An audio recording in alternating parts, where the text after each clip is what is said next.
Como decía, darles la más cordial bienvenida a todas y todos. En esta ocasión vamos a presentar la charla Pajareando en la Ciudad, que va a ser dictada por la médico veterinaria Daniela Po, quien es también magíster en ciencias y doctora en medicina de la conservación. Eh, Al mismo tiempo es jefa de carrera de la carrera de medicina veterinaria de la Universidad Mayor de Temuco. Así que es un agrado para nosotras poder contar con la presentación de ella el día de hoy.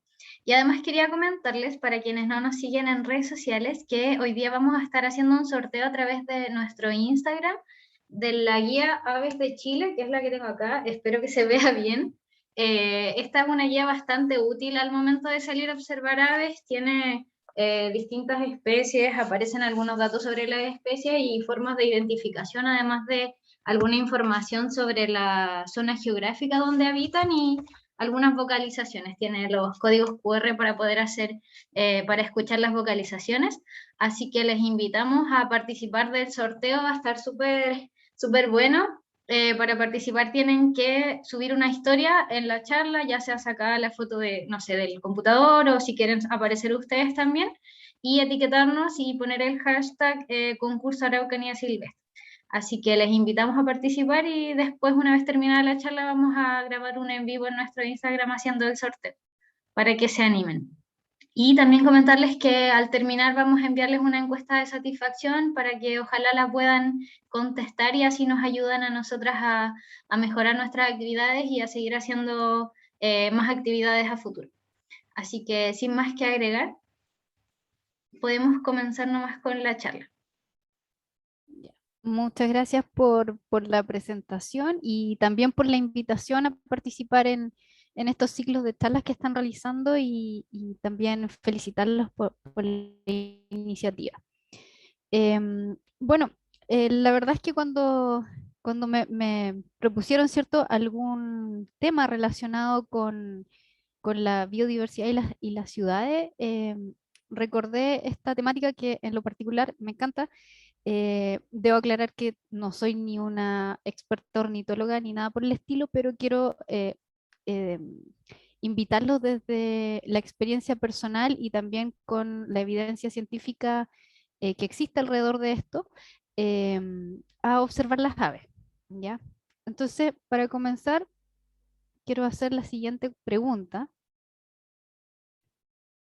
que todos nos podemos hacer, ¿cierto? Es ¿por qué importan las aves?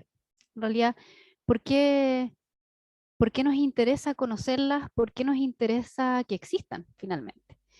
Para algunas personas esta pregunta puede ser muy fácil de contestar, ¿cierto? Uno puede decir, bueno, las aves, a mí me gustan las aves por su belleza, porque evocan libertad, porque tienen historia, ¿cierto? Hay leyendas en torno a esto, etcétera.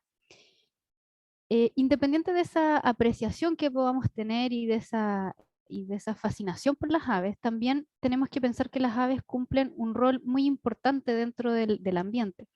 Y ese rol lo cumplen principalmente a través de los servicios ecosistémicos, que son los beneficios que nos otorgan a nosotros los seres humanos. Ellos participan, por ejemplo, en la polinización, participan en la diseminación de semillas, en el control de plagas también, en el control de algunas enfermedades, tienen valores estéticos, ¿ya? Eh, Participan en los ciclos de nutrientes y también tienen valores espirituales y religiosos, es decir, aportan de distintas formas hacia el ser humano. Y las aves tienen importancia desde tiempos antiguos. Quizás uno de los, puede ser el valor más importante que se podría haber otorgado antiguamente era el valor cierto de consumo como un recurso alimenticio. Pero también tenía un servicio espiritual y también era utilizado, por ejemplo, como especies ornamentales. Sus plumas también eran utilizadas, por ejemplo, como plumas ornamentales para trajes y también como vestimentas de guerrero. Aquí podemos ver algunos de estos beneficios que pueden otorgar las aves, por ejemplo, a través del control de plagas. También pueden otorgarnos, por ejemplo, fertilizantes como el guano. Uno de los más conocidos, ¿cierto? Especialmente en las aves rapaces, el control de especies que pueden ser vistas como plagas, ¿cierto? En ciertas zonas, como por ejemplo roedores y palomas. Y en el caso, por ejemplo, de las lechuzas, como grandes controladores de especies de roedores silvestres que, por ejemplo, pueden transmitir antivirus. También se han descrito las aves como indicadores biológicos. Por ejemplo, en las aves que son migratorias, existe la vigilancia en estas aves para poder evitar los brotes de ciertas enfermedades. Probablemente varios conocen o han escuchado la historia de la primavera silenciosa, ¿cierto? De Rachel Carson, en donde en los años 50, ¿cierto? Era bastante común el uso del DDT como un pesticida, ¿cierto? Que podía controlar la mayor parte de las plagas, pero que determinaron que el DDT podía también causar efectos negativos en el ambiente, y eso fue visto a través de la observación de una persona, Rachel Carson, que era, y los comunicados que le iban llegando a ella de otros ornitólogos, ¿cierto? Que observaban que había una ausencia de aves en el ambiente. Y esa ausencia se veía principalmente porque se producía la muerte de estas por la biomagnificación de este componente tóxico a través de las cadenas tróficas, y particularmente en aves que estaban más alto en la cadena trófica, como por ejemplo las águilas, en donde no solamente producía la muerte de los adultos, sino que las cáscaras de los huevos eran tan blandas que los adultos al empollarlos rompían estos huevos y por lo tanto evitaban la generación de nuevas descendencias. Otro rol que pueden cumplir las aves, ¿cierto? Y no menos importante, sino que es bastante considerado dentro de la regulación del ambiente, es el rol de los carroñeros, en donde gracias a su rol se vuelve a incorporar, ¿cierto? Esta materia orgánica en pequeños trozos al ambiente para que luego sea incorporado nuevamente a los ciclos. También, como comentaba, la dispersión de semillas y los roles como polinizadores también están presentes en las aves que existen alrededor del mundo. Y no solamente estos roles, digamos, a nivel ecosistémico, sino que también estos roles culturales, ¿cierto?, que están asociados a las aves, en donde han sido utilizados, por ejemplo, para la caza, con la antigua cetrería que actualmente se sigue realizando, pero antiguamente, ¿cierto?, era un elemento primordial para obtener alimento. También se han utilizado como especies, como individuos mensajeros, ¿cierto? Animales de compañía. Y también muchas especies, particularmente las aves rapaces, evocan esta fuerza y gran energía, ¿cierto? O poder que evocan en nosotros, y por lo tanto muchos escudos nacionales de distintos países tienen presentes aves en sus escudos o banderas. Bueno, ya sabemos entonces que las aves cumplen distintos roles de gran relevancia, de mucha importancia, ya sea los recursos que pueden aportar a nivel ecosistémico, ¿cierto? A nivel espiritual, etcétera. Ahora, ¿dónde podemos observar estas aves? Dada la gran diversidad que tenemos, hay una gran cantidad de especies a nivel global, también en Chile sabemos que existen más de 450 especies, pero ¿dónde las observamos? ¿A dónde tenemos que ir para poder observarlas? Generalmente cuando uno dice voy a observar aves, ¿cierto? Voy a salir a pajarear, piensa en que voy a ir a un parque nacional, voy a acercarme a la costa, a un humedal, etcétera, ¿cierto? Pensando siempre en lugares un poco más remotos. Sin embargo, la observación de aves puede estar a la vuelta de la esquina. Las ciudades se han convertido, ¿cierto?, en nuestros nuevos hábitats. De hecho, estas dos imágenes corresponden a fotografías tomadas aquí dentro de Temuco, en la ciudad, de un pequeño, ¿cierto?, y una castaña. Y tenemos que pensar que en la actualidad más del 50%, ¿cierto?, de la población vive en las ciudades, y se estima que para el 2050 cerca del 70% de las personas van a vivir en ciudades a nivel global.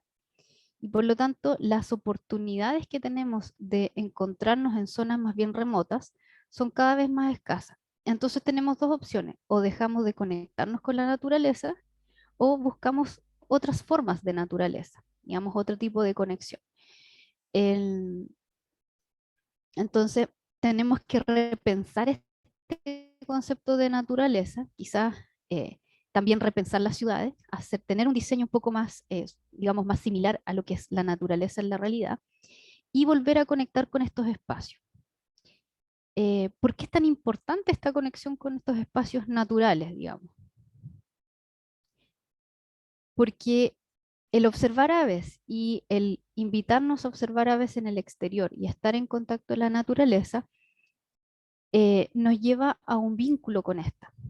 ¿Y por qué es tan importante este vínculo? Porque genera distintos beneficios en nosotros, digamos, a nivel mental, a nivel físico. De hecho, se ha descrito para especialmente los niños un síndrome denominado el déficit de naturaleza, aunque aún no está determinado como un término, digamos, médico, sí se describe como un déficit en donde los niños se demuestran con mayor falta de atención, ¿cierto? Con mayor depresión, con menos calificaciones de menor nota, ¿cierto? Con la obesidad y también lo que se conoce como la biofobia. Si nosotros desde pequeños no estamos en contacto con la naturaleza y generamos esta biofilia que es casi innata dentro de nosotros, dentro del ser humano, se genera lo que se conoce como la biofobia, es decir, que esta biofobia puede ir desde que las personas o los niños no quieran estar en la naturaleza, estar en contacto con esta, o incluso pueden ver a la naturaleza como un elemento simplemente desechable. Entonces, por eso es tan importante generar este vínculo, incluso lo más importante es generarlos desde muy pequeños. Y sabemos que en las ciudades cada vez esto es más escaso, cada vez tenemos menos acceso al contacto con la naturaleza. Y la naturaleza pasa a ser algo muchas veces poco accesible para todos. Y aquí es donde las aves entran a cumplir un rol importante, porque el salir a observar aves en el lugar que sea nos va a beneficiar, porque nos genera esta conexión con la naturaleza, nos mantiene al aire libre. También desarrolla otras cosas que también nos benefician. Por ejemplo, desarrolla la concentración y la paciencia. Nos ayuda a entrenar algunos sentidos como el poder observar y escuchar de forma detenida. También nos ayuda con el ejercicio físico, ya que en algunas ocasiones el llegar a los lugares, ¿cierto?, donde vamos a estar observando aves requiere un ejercicio físico. Nos permite también sociabilizar.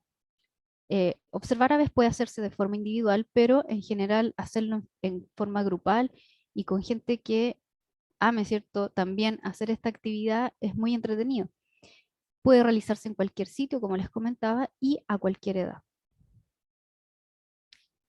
Y se ha descrito también que existen distintos beneficios de la observación de las aves, particularmente porque está relacionado a esta conexión con la naturaleza. Aquí les quise mostrar aquí un estudio en donde se consultan a distintas personas qué es lo que los motiva a alimentar aves en su jardín. Y una de las motivaciones más importantes que tienen las personas, en este caso es en Reino Unido, es la sensación de relajación y conexión que existe con la naturaleza al momento de hacerlo, ¿ya? Por otro lado, también en Reino Unido, pero en otra zona, aquí se consulta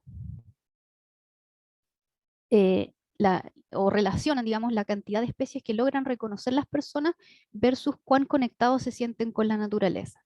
Y en este caso, en este estudio, se describe que entre más especies logran reconocer las personas, mayor es la conexión con la naturaleza. Entonces aquí tenemos dos ámbitos. Por un lado, el alimentar las aves genera esta mayor satisfacción, ¿cierto? Este beneficio psicológico, mental de estar al aire libre y de estar conectado con la naturaleza.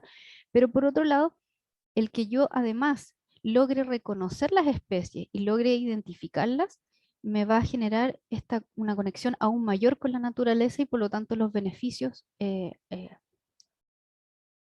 van en torno a esto. ¿Y cuáles son estos beneficios del contacto con la naturaleza?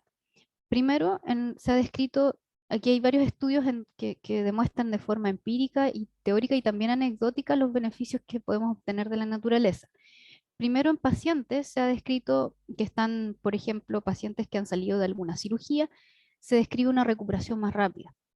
Si estamos en un lugar de trabajo y tenemos acceso a una ventana, por ejemplo, que podemos ver el exterior, se genera menos estrés. Disminuye también las emociones negativas. Nos permite tener una perspectiva más positiva de la vida y una mayor satisfacción con la vida, el estar en contacto con la naturaleza. Y en los niños, por ejemplo, con déficit atencional, con asma y obesidad, también tiene un efecto negativo, perdón, positivo.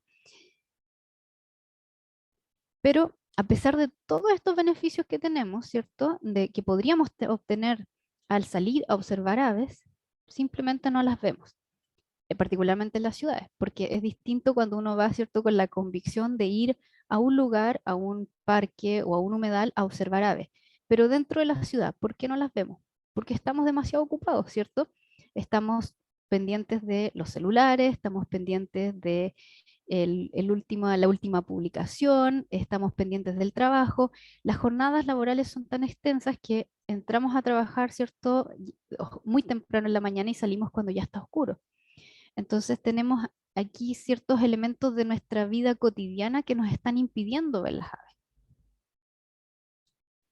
De hecho, aquí este es un estudio un poco antiguo de una tesis de un estudiante de una casa de estudio de acá de la ciudad de Temuco, en donde levantamos información acerca de las especies que lograban reconocer los estudiantes, especies que se encuentran en la ciudad, cuántas especies lograban reconocer.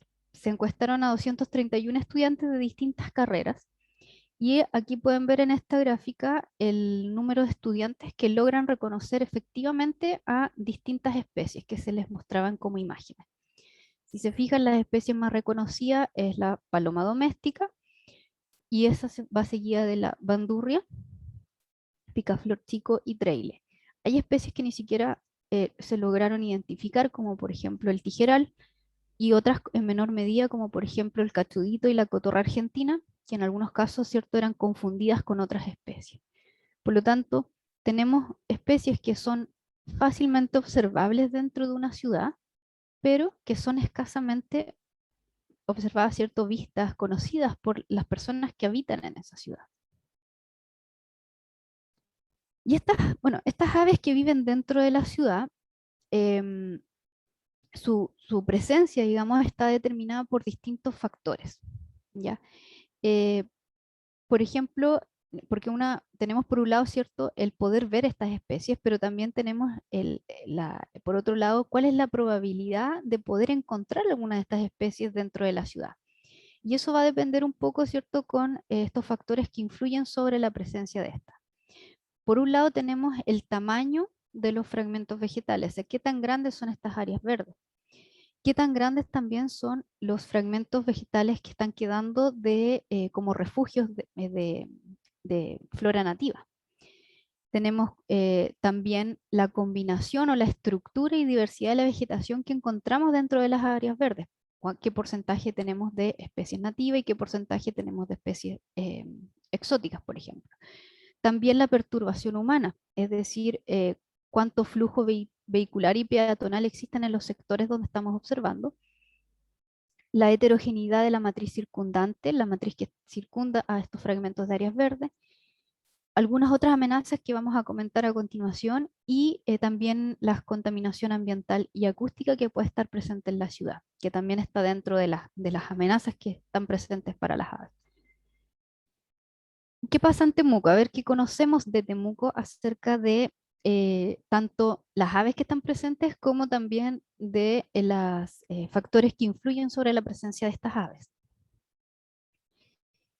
En el caso de Temuco se describe, perdón, en el caso de Temuco se describen alrededor de se describen 124 especies observadas, este es el registro de eBird, y en el caso de las especies reportadas a través de publicaciones científicas o tesis, corresponden a alrededor de 61 especies.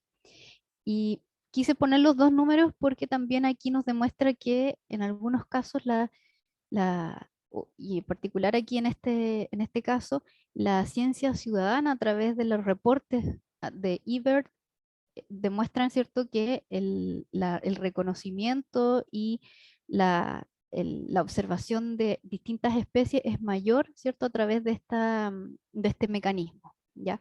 Algunas especies observadas en la ciudad de Temuco, por ejemplo, tenemos carpinterito, diucón, tenemos tórtola, ¿cierto?, cachudito, rara, bandurria, que esta fotografía en realidad es particular porque em, llama mucho la atención, ¿cierto?, que un ibis que se mantenga, que está asociado a las ciudades, ¿cierto?, se esté alimentando ya de desechos humanos.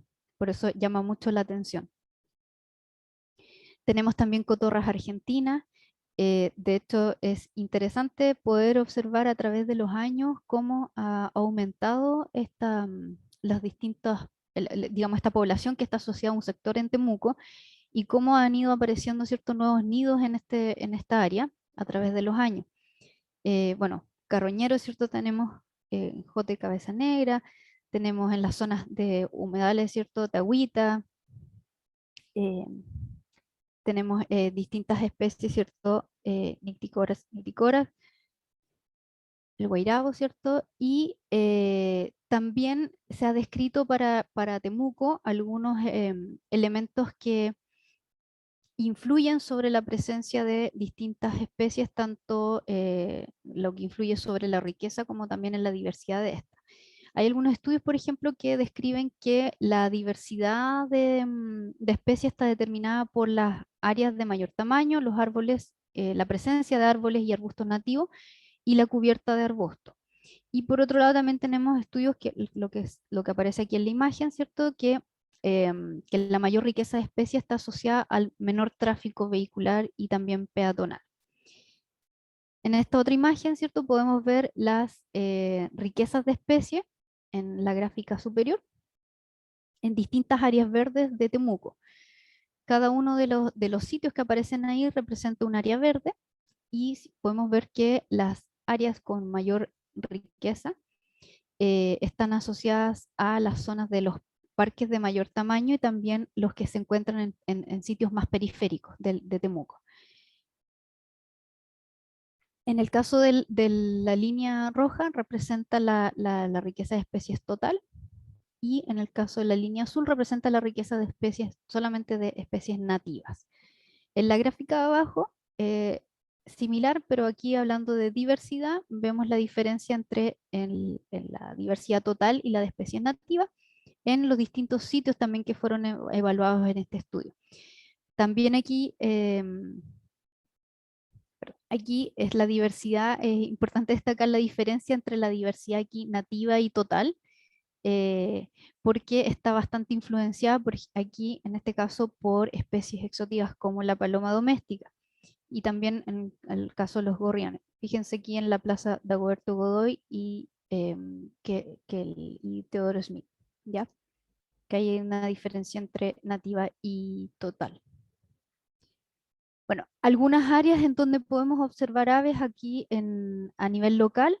Tenemos, por ejemplo, el canal Gibbs, canal Gabriela Mistral, Estero Botrolwe, la laguna del sector Lomas del Carmen, que también es conocida como la Laguna de los Patos, la ribera del río Cautín. Son zonas que son accesibles y fáciles donde la facilidad de observar aves es bastante importante. También tenemos otras zonas como por ejemplo el Cerro Ñelol, que es clásico, ¿cierto?, para poder visitar, el Ecoparque Corcolén, el complejo deportivo Labranza, que ahí es interesante porque es el que vemos en la primera imagen acá, porque han mantenido, ¿cierto?, una zona de humedal y por lo tanto se han generado pasarelas para que permitan la convivencia, digamos, de este complejo con el humedal existente. La zona del Portal de la Frontera, el Parque Langdón y el Parque Isla Cautí. Estas son zonas que son recomendables, ¿cierto?, para poder ir a observar aves aquí en la zona. Bueno, luego que sabemos, ¿cierto?, las aves que están presentes dentro de la ciudad, estas aves están sometidas a ciertas presiones. Y por eso, y es importante conocer estas presiones porque de esa forma nosotros podemos evaluar cómo desde nuestra vereda, desde nuestra zona, podemos nosotros cooperar en disminuir esas presiones para las aves. Y como dentro de las ciudades, ¿cierto? Siempre las ciudades han ido en esta constante expansión y esa expansión ha llevado a que se produzcan cambios ambientales del paisaje, particularmente en las zonas periféricas de la ciudad, en donde la ciudad ha ido creciendo, se ha producido esta presión, ¿cierto?, sobre el ambiente. Y eso ha ido reduciendo también las áreas verdes, zonas partes que van quedando, ¿cierto?, a medida que la ciudad va construyendo partes verdes, ahora han ido eh, generando ciertas nuevas construcciones y por lo tanto se han ido perdiendo. Eso hace también que se pierda la conexión con áreas naturales, es decir, las zonas que estaban conectadas directamente con, por ejemplo, el Cerro Ñelol y la conexión que podía tener con otras áreas verdes se ha ido perdiendo. Eso se refleja luego en una baja diversidad dentro de las ciudades y también la presencia de especies exóticas invasoras como por ejemplo la cotorra argentina o los gorriones o palomas domésticas. Aquí vemos una imagen, ¿cierto?, de la ciudad de Temuco, donde podemos apreciar los pocos parches verdes que quedan dentro de la ciudad. El más notorio, ¿cierto?, como refugio es el Cerro Ñelol, que está señalado con la flecha arriba. Después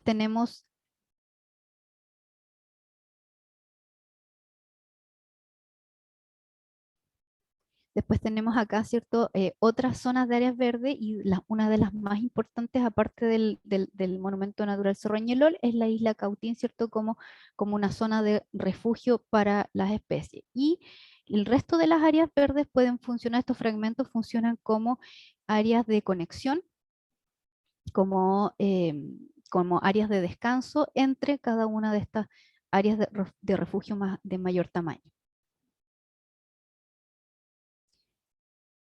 ¿Cómo es la avifauna en la ciudad? Bueno, las comunidades que están presentes de avifauna tienden a ser homogéneas, ¿ya? Es lo que se conoce como la homogeneización biótica. Tienden a ser más exitosas las especies exóticas, ¿ya? Porque son más generalistas, ¿cierto? Tienen mayor éxito en la ciudad. Y en algunos casos, las distintas especies pueden tener alteraciones dentro de la ciudad, como por ejemplo alteración del comportamiento o también de su fisiología. Algunas especies son más exitosas que otras, por ejemplo, el caso de las palomas domésticas, que han logrado utilizar todos los recursos que le otorga al ser humano, desde las edificaciones para hacer sus nidos, como también los recursos alimenticios. En el caso de otras especies, como por ejemplo los tiuques, han ido trasladando ciertos sus hábitos a utilizar los desechos humanos, por ejemplo, o han adaptado ciertos sus formas de sus comportamientos, su anidación a las zonas más urbanas. También tenemos especies que son indiferentes y hay otras que son afectadas negativamente, especialmente las que son que tienen hábitos más bien muy especialistas. Algunas otras especies que les va relativamente bien en las ciudades son, por ejemplo, el chercán, em, que también utiliza infraestructuras humanas para el anidamiento, el gorrión y también las lechuzas, que han también logrado convivir dentro de las ciudades. ¿Qué otras amenazas, qué amenazas se describen para las aves dentro de las ciudades? Bueno, una de las principales a nivel global de las que se han descrito son la depredación por parte de los gatos, de los felinos domésticos. En esta gráfica vemos las tres primeras, las primeras top, digamos, tres amenazas que existen para las aves, que serían los gatos, los choques con ventanas y también los atropellos provocados por auto. Aquí en Chile yo agregaría una más que no aparece aquí, de hecho, en ninguna de estas, que es, por ejemplo, los perros domésticos. Ya que en el caso de Estados Unidos y Canadá, que es para el cual está hecho este estudio, no existe ese problema, pero en nuestro caso sí lo podemos agregar.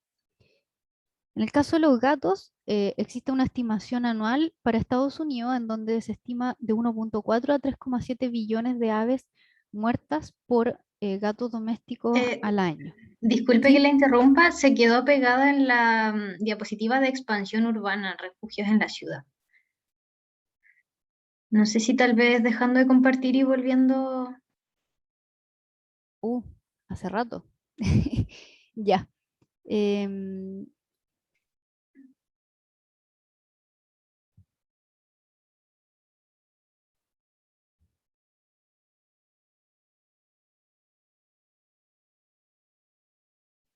Déjeme volver atrás antes de compartir.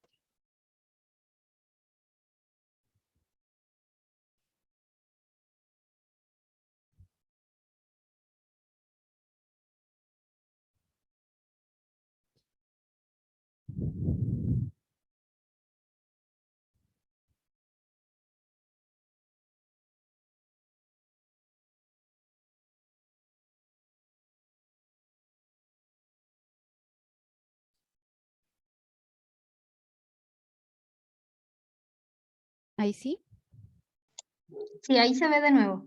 Muchas gracias. en esa, ¿cierto? Sí, Bueno, rápidamente les comentaba que en las aves dentro de las ciudades, cómo se describe la avifauna dentro de las ciudades, son comunidades más bien homogéneas, ¿ya? Lo que se conoce como la homogeneización biótica, y tienden a ser más exitosas las especies exóticas y las especies generalistas. Y en algunos casos hay alteraciones del comportamiento y la fisiología de las aves. Dentro de las especies, bueno, dentro de las especies que viven en las ciudades hay algunas que son exitosas, que eran las generalistas, ¿cierto? Y más bien las exóticas. Y también hay especies que son indiferentes a la presencia dentro de las ciudades y hay otras que se afectan negativamente. Como especies que pueden convivir relativamente bien dentro de las ciudades, les nombraba, ¿cierto? El cercán, los gorriones y el caso de las lechuzas. Y dentro de los efectos negativos que se pueden, o las amenazas que podemos encontrar para las aves dentro de las ciudades, encontramos como las primeras tres, las más importantes a nivel global, serían los gatos como depredadores, los choques con ventanas y también las colisiones con autos. Y como les comentaba, agregaría aquí en el caso de Chile los perros domésticos, que para el caso de Estados Unidos y Canadá no se presentan como una amenaza. ¿Por qué los gatos? Porque los gatos representan una gran amenaza en cuanto a la depredación, ya sea la depredación o como ataque directo, y también generan un concepto que se llama el paisaje de miedo, que la sola presencia del gato doméstico cercano a una potencial presa como las aves genera una alteración en la vigilia y la alimentación de esta. Y por lo tanto, hay un desgaste de energía, ¿cierto?, de las aves en torno a el poder mantenerse alerta por este potencial depredador y energía que podría estar ocupando, ¿cierto?, en otra función, como por ejemplo alimentarse o reproducirse. ¿Ya? De hecho, yo creo que es muy probable que varios de ustedes, ¿cierto?, hayan observado a un chercán o alguna otra ave dentro de sus jardines, muy alerta, muy atento, ¿cierto?, a la presencia de los gatos y por lo tanto descuidando otras de sus funciones. En el caso de Estados Unidos, la estimación de depredación por parte de los gatos domésticos es entre 1,4 a 3,7 billones de aves anuales. Ya, por ahí van los números. La otra ventaja que tienen los gatos domésticos es que son muy eficientes en la casa. A diferencia de los perros, los gatos son muy eficientes y además están en grandes números, al igual que los perros en el caso de Chile. ¿Qué pasa en Chile respecto a los gatos domésticos? Dentro de las estimaciones de depredación, hay un estudio del 2019 en donde se estiman a través de encuestas cuál sería o cuál es el reporte que tienen los dueños de gatos de depredación de fauna, digamos, de fauna silvestre. Y los dueños aquí reportan que al menos el 84% de los gatos trae alguna presa a su casa y de ese 84%, casi el 50% corresponden a aves. ¿ya? También hay que considerar que algo importante es que cerca de un tercio solamente de las presas que cazan los gatos son llevadas a sus casas o son evidenciadas de que realmente fueron cazadas. El resto, otras 2 presas, quedan en el ambiente o son consumidas y por lo tanto no sabemos ese impacto real. También los gatos se describen como un gran efecto negativo en islas, por ejemplo en Juan Fernández respecto al picaflor de Juan Fernández, ¿ya? Como un efecto negativo por depredación. ¿Qué otra cosa interesante tienen los gatos? Que tienen ámbitos de hogar muy pequeños, es decir, se mueven en poco terreno, ¿ya? En general se mueven a no más de 100 metros de sus casas, pero en esos 100 metros pueden cazar de 14 a 38 presas por hectárea por año. Eso se describe en un estudio que tomó de referencia 6 países, es decir, estudiaron 6 países de gatos domésticos en ciudades, y ahí en esos casos se determinó que los gatos tenían en promedio, ¿cierto?, un ámbito de hogar o el espacio en donde se mueven de 3,6 hectáreas. Y en ese espacio podían alimentarse de entre 14 a 38 presas por hectárea por año. En el caso de Chile, los ámbitos de hogar se describen muy variados, porque tenemos solamente un estudio que fue hecho en Chiloé, pero más en una zona rural, no urbana, y ahí los ámbitos de hogar de los gatos variaban entre 1 a 47 hectáreas, bastante amplio.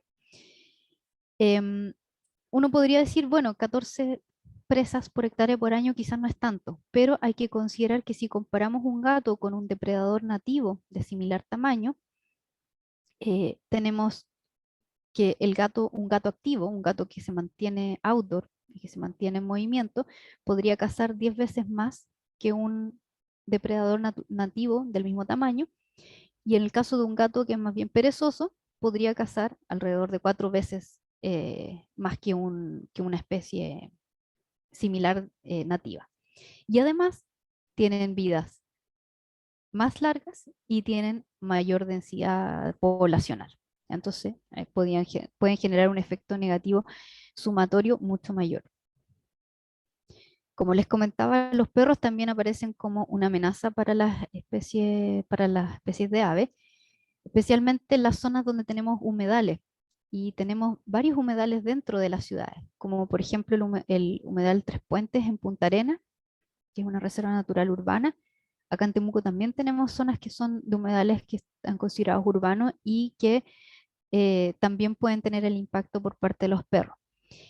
No solamente los humedales, sino que también pueden ser afectadas especies que anidan en el suelo, por ejemplo, los queltehues, ¿ya? Otro efecto negativo que se pueden producir en las ciudades es este ruido antropogénico que generan las ciudades, que es esta contaminación acústica. Y aquí en particular pueden afectar sobre el éxito reproductivo de las aves. Se ha descrito que la presencia de este ruido genera cambios en las vocalizaciones y los cantos de las aves en las épocas reproductivas. Tienden a cantar a mayores frecuencias, pero ese canto a mayor frecuencia es menos melodioso y por lo tanto permite que el canto pueda ser escuchado, pero no significa un éxito reproductivo. Otro efecto negativo se asocia a las luces, a la contaminación lumínica, que puede ser ya sea en ciudades o también en zonas industriales. La contaminación lumínica puede generar desorientación en las aves, particularmente en las aves que tienen rutas migratorias, o sea, aves que migran, y también puede alterar el comportamiento.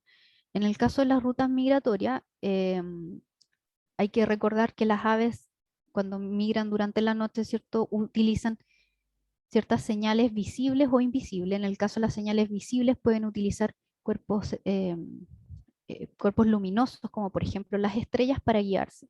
En el caso de la presencia de luces muy potentes, esto hace que se desorienten, muchas veces quedan atrapadas en torno a estas luces, es decir, giran y giran, vuelan alrededor de estas luces y gastan energía que es muy preciada para una migración.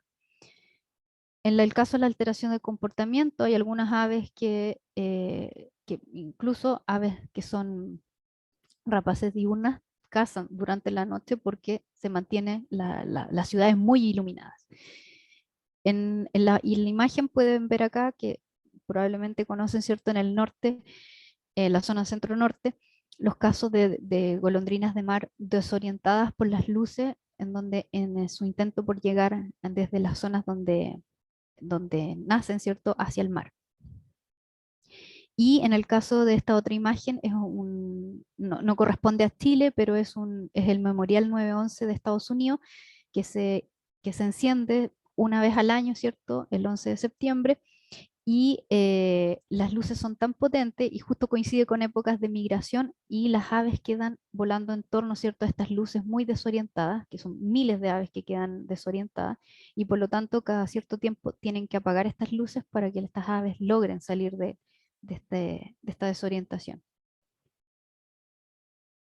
Bueno, ya que conociendo, ¿cierto?, las amenazas que están presentes para las aves dentro de las ciudades, tenemos que pensar cómo podemos aportar nosotros. Y creo que uno de los primeros aportes y más importantes, porque si no conocemos, no nos va a importar, ¿cierto?, lo que queremos conservar. Lo primero que podemos hacer es convertirnos en un observador urbano.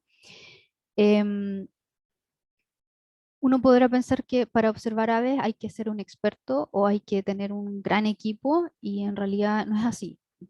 Cualquiera puede comenzar a observar aves sin tener el equipo para comenzar, ¿ya? Sin tener un conocimiento acabado. Lo más importante es poder salir y poder disfrutar, ¿cierto?, del momento de la observación de aves. ¿Qué necesito? Primero, mirar hacia arriba. Esta es una frase, el look up, que utiliza David Lindo, que es el pajarero urbano, que es una de las personas que ha impulsado a nivel global esto de la observación de aves a nivel de las ciudades, y particularmente por esto del que no muchas personas tienen el acceso, ¿cierto?, a poder salir a estos lugares más remotos a la observación de aves, y no es necesario ir a esos lugares cuando tenemos la naturaleza aquí mismo dentro de las ciudades. Segundo, observar y escuchar, ser paciente y observar y escuchar lo que existe alrededor. Una vez que ya uno logra insertarse en el lugar donde va a hacer la observación, ya deja de escuchar quizás los bocinazos de la ciudad o las personas conversar y empieza a escuchar los cantos de las aves.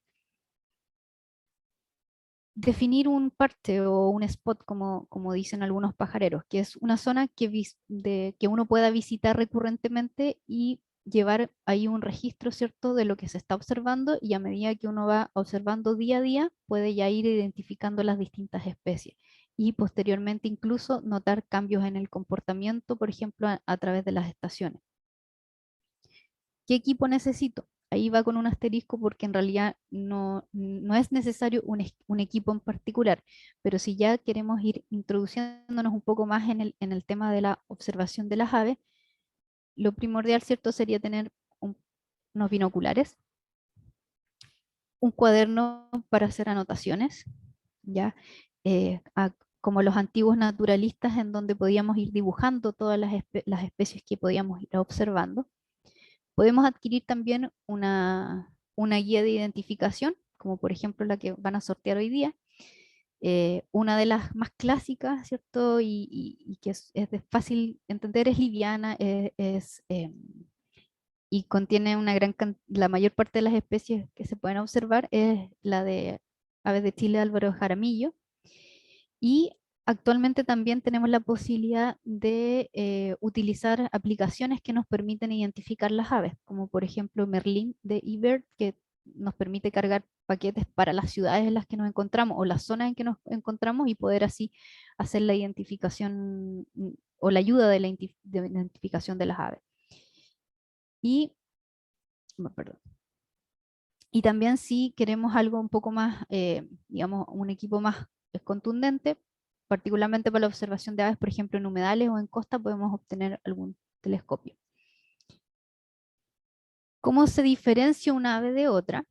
Hay 7 elementos que son más utilizados, que son básicos, ¿cierto?, para la observación y la identificación, que son la silueta, las marcas o topografía de un ave, la postura que adquieren, en particular cuando están posadas, el tamaño de las aves, el patrón de vuelo, el hábitat y la vocalización.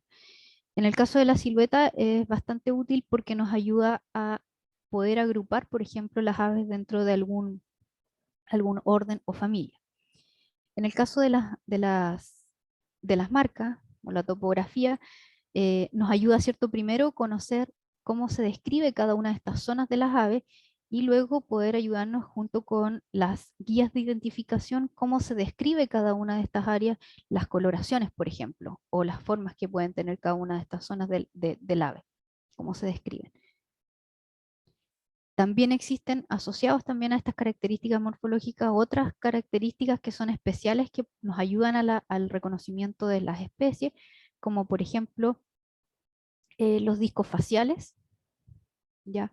Los discos faciales, las plumas nucales, en el caso, por ejemplo, de las garzas, donde podemos verlas en las épocas nupciales de reproducción, donde aparecen estas plumas que son llamativas o de colores llamativos, los tipos de colas que pueden ir desde colas horquilladas, ¿cierto? En cuñas, cuadradas, etcétera, o la presencia de otros elementos como por ejemplo los copetes o semicopetes, las vibrisas, ya las crestas, etcétera.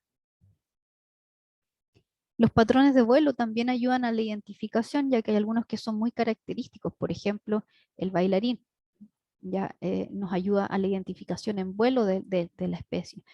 Tenemos otros que son típicos, por ejemplo, en el caso de los carroñeros. También el número de individuos dentro de una bandada que podemos observar también nos puede ayudar a identificar, ¿cierto? O agrupar a ciertas especies. La segunda forma en que podemos ayudar es disminuyendo las amenazas que existen para las aves. Por ejemplo, a través del diseño de los edificios. Diseñar de la forma, porque sabemos que uno de los efectos negativos que pueden existir para las aves dentro de las ciudades son los choques con las ventanas, especialmente los que se corresponden a los muros cortinas, que son estos edificios completos de vidriado. Pero existen ciertas alternativas de diseño arquitectónico que pueden evitar esta reflectancia y el choque que se produce con las aves. También el diseño de los espacios públicos de forma correcta también puede ayudar a la disminución de la amenaza en la contaminación lumínica, por ejemplo. La luminaria tiene que tener ciertas características que permitan ya sea cumplir con el propósito que tienen para esa zona de espacio público, pero también evitando que eso genere una contaminación lumínica. Otro punto importante es que el que aportamos, ¿cierto?, para disminuir estas amenazas es la tenencia responsable. Primero, creo que uno de los más importantes, y porque también he visto bastante publicidad, ¿cierto?, en esto de que elige o tu mascota o la fauna silvestre, como el que es más importante, la fauna o los animales domésticos, y creo que el punto no va por ahí, entonces no hay que evitar siempre estos juicios de valor, pueden ser igualmente importantes. Lo que interesa acá es que la tenencia sea responsable. Es decir, te puede importar mucho la mascota, pero tu perro en tu casa y tu gato en tu casa. ¿Ya? Ese sería la primicia, digamos, para evitar los conflictos con la fauna silvestre. Como tercer punto, ¿cierto? Diseñar ciudades que sean más amigables con la biodiversidad. Ya sabemos que nos están quedando pocos espacios para conectar con la naturaleza y uno de esos podría estar dentro de las ciudades. Por lo tanto, en primera instancia, mantener los humedales que existen, ya sea en las ciudades o en zonas cercanas a estas, y procurar que las estructuras vegetacionales sean complejas y de especies nativas, ya sea en las áreas verdes, que son públicas, pero también dentro de nuestros patios y jardines. Es decir, generar nuestros jardines con flora nativa para poder generar esta atracción, ¿cierto? Y refugio para las aves silvestres. Y por último, generar reportes, es decir, ayudar a los reportes de las especies a través de la ciencia ciudadana. Como ciudadanos, ¿cierto? Podemos cooperar en distintas investigaciones y también y podemos aportar en los reportes de las especies o las llegadas de nuevas especies, las llegadas de las especies migratorias en distintas épocas, etc. Lo interesante de esto es que esto se puede hacer desde niños, ¿cierto? Hasta adultos mayores y permite abarcar mayores registros con una mayor expansión tanto en tiempo como también en áreas para generar estas bases de datos de las aves presentes a nivel local. Y una de las formas de hacerlo, que lo comentaba al inicio, es a través de eBird, que nos permite a través de la observación generar registro. En el caso de Chile, está administrada, ¿cierto?, por la red de observadores de aves y vida silvestre y nos permite conocer estas especies que están presentes localmente. Y también nos permite conocerlas a nivel nacional y también en distintos países.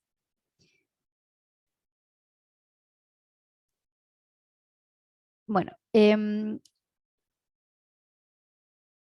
lo que, lo que busco, ¿cierto? Lo que buscaba con esta presentación es volver, ¿cierto? A que nosotros nos replanteemos esta conexión que tenemos con la naturaleza y recordar también que desde nuestros antepasados siempre ellos estuvieron en contacto con la naturaleza, pero nosotros en estos momentos con esta desconexión que tenemos con lo que existe en el exterior, tenemos que buscar estas nuevas formas de conectarnos. Y una de esas formas de conexión puede ser a través de la observación de aves. ¿Ya? Y para terminar, ¿cierto? Recordar esta frase que dice, las aves son importantes porque mantienen los sistemas de equilibrio, ¿cierto? Polinizan las aves, las plantas, dispersan las semillas, eliminan los cadáveres y reciclan los nutrientes de vuelta a la tierra. Pero también alimentan nuestros espíritus, marcándonos el paso de las estaciones, moviéndonos a crear arte y poesía, inspirándonos a volar y recordándonos que no solo estamos en esta tierra, sino que también en ella. Así que esta es una invitación para salir y mirar hacia arriba. Gracias.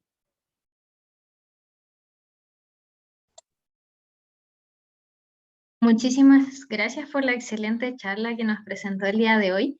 Enviamos a través del chat la encuesta de satisfacción para que la puedan responder, por favor. Son solo 2 preguntitas y a nosotros nos ayuda mucho para poder seguir realizando actividades y para mejorar también estas mismas. Hay hasta el momento 2 preguntas en el chat, las voy a leer, pero antes les recuerdo que estamos realizando el concurso de la Guía de Aves Chile y pueden revisar en Instagram los requisitos para participar. Y una vez que termine la charla, vamos a tomarnos unos minutitos para terminar de registrarlos a todos y vamos a hacer el sorteo a través de un envío. Caro Quijón pregunta, ¿en qué meses del año podemos ver más especies en nuestra zona y cuáles? Ya. Bueno, las épocas van a depender a ver, las especies, la diversidad va a variar durante el año, pero tiende a ser, ¿cierto? Siempre mejor la época de observación, ya ahora, difícil decir ahora primavera, porque hemos notado que prácticamente no hemos tenido las mismas diferencias de estaciones que anteriormente, ahora tenemos casi el invierno, ya no tuvimos invierno, ¿cierto? Y el otoño fue muy corto, pero tienden, ¿cierto? Ahora en esta época, digamos fines de agosto, comenzando septiembre, ya comenzamos a observar más aves. Ahora eso no significa que en el resto del año no podamos observarlas. También vemos, incluso vemos, empiezan a ser predominantes otras especies, por ejemplo, los picaflores, una de las épocas, digamos, más fácil de poder observarla es durante el invierno. Podemos verlos en mayor cantidad, lo mismo que, por ejemplo, los urcos o diucones. ¿Y qué especie? Bueno, ahí, em, porque dice, ver más especies en nuestra zona y cuáles. Bueno, como les comentaba, son más de 100 especies que podemos observar localmente en Temuco, dentro de las que se nombraron algunas, pero de las que no nombré, eh, bueno, tenemos loicas, zorzales, cachuditos, chercanes, jilguero, chirigüe, En realidad hay muchas especies que se pueden observar. Las que son más comunes en los jardines y en las zonas de patios y áreas verdes, por ejemplo, bandejones centrales, etcétera, son las típicas bandurrias, queltehues, trailes, zorzales. Esas son las más fáciles de observar y que también se habitúan bastante al ser humano y por lo tanto las podemos ver de forma más cercana. Muchas gracias. Richard pregunta, bueno, dice un comentario igual, cuando hubo cuarentena total observé cerca de mi casa que llegaron especies de aves que antes no venían, tales como bandurrias y garzas. Y a pesar de la corta distancia de Temuco y de la costa, donde principalmente vi estas aves, ¿esto puede deberse a la menor cantidad de movimiento y ruido en un rango amplio o puede ser netamente por alimentación? Sí, hay algunos países en donde se estaban haciendo estudios acerca de los efectos de las cuarentenas en el comportamiento y la presencia de especies, de distintas especies de aves. Bueno, de otras especies de mamíferos también se hicieron estudios. Por ejemplo, acá en Valdivia se hizo un estudio en particular en mamíferos, pero de ave se estaba planteando que la menor perturbación humana podía em, aumentar la presencia de especies que normalmente no eran vistas. Ahora, el otro tema también es que en general el encierro ha permitido que las personas puedan observar desde sus casas en particular más especies, pero no muchas veces porque que esas especies no hayan estado presentes antes, sino que por nosotros no las habíamos observado, que también puede suceder. Ahora, bandurrias y garzas, eh, es bien común observarlas dentro de la ciudad. No es algo tampoco, no es algo tan particular. Igual es fácil de observarlas, así que puede ser que simplemente no las hayamos observado previamente. Pueden aumentar en número, sí, es probable.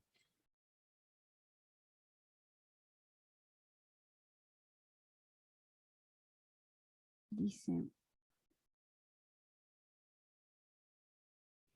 David Mella, ¿leo la pregunta? Sí, disculpe, que justo llegó mi sobrinita, estaba llorando. David No se pregunta si preocupe. existe una comparación entre la riqueza de especies del Cerro Ñelol y las áreas urbanas de Temuco. Sí, no hay un estudio particular de eso, pero se puede hacer la comparación porque está descrita la riqueza para el Cerro Ñelol y distintas áreas urbanas, pequeñas áreas urbanas dentro de Temuco. Entonces se podría hacer esa comparación, ya, pero no existe un estudio en particular. Y esta pregunta que siempre aparece, que es qué se opina acerca de alimentar las aves, es un tema súper controversial, porque hay personas que apuntan a hacerlo, digamos, como una forma de conectar con la naturaleza, pero también hay otros que están en contra de esta alimentación de las aves porque genera cambios en su comportamiento. Entonces, yo en particular, yo diría que si uno lo va a hacer, hay que hacerlo bien. Es decir, por ejemplo, si se van a instalar bebederos para picaflores, que es bastante común, o hacerlo con el alimento que corresponde, es decir, la preparación que está recomendada, que es con el azúcar que sea refinada, ¿cierto? Con agua que sea agua limpia, agua hervida, también mantener los bebederos siempre limpios y además procurar tener vegetación que sea silvestre, porque también hay que recordar, ¿cierto?, que los picaflores cumplen ese rol de polinizador. Lo mismo si se va a alimentar, si se va a suplir, por ejemplo, con semillas, también procurar que sean semillas que sean aptas para especies silvestres y y tratar de compensar, ¿cierto?, también con vegetación que sea nativa.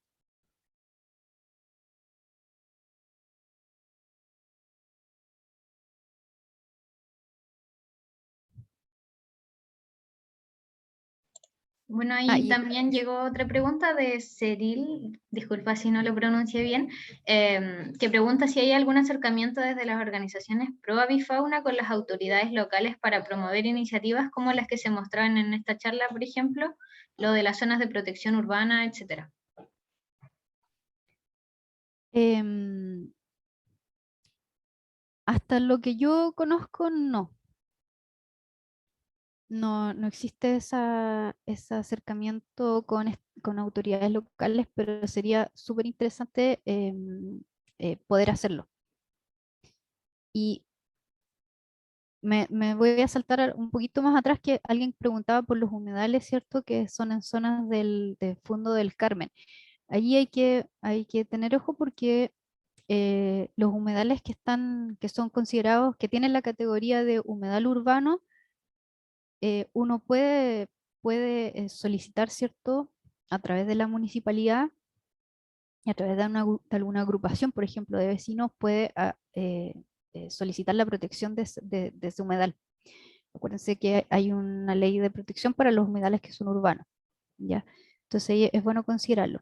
Y preguntaban, ¿cierto?, por el agua azucarada, si es que se va a utilizar en bebedero, sí, y tiene que ser ahí hay que tener ojo con azúcar que sea refinada, porque alguien puede pensar que, bueno, si el azúcar no es tan buena para las personas, quizás no es buena para los colibríes, pero en realidad sí, no puede ser ni con miel ni con otros tipos de endulzantes, sino que solo con azúcar refinada.